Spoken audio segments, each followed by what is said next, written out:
在時間是2022年10月19號下午5點51分。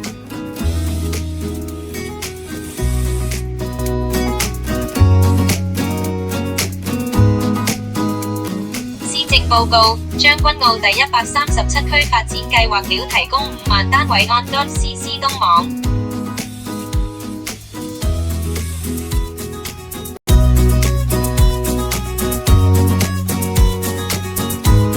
目前氣溫攝氏24度，過去1小時紫外線指數為0.5，屬於低。相對濕度51%。火災危險警告為紅色，表示火災危險性極高。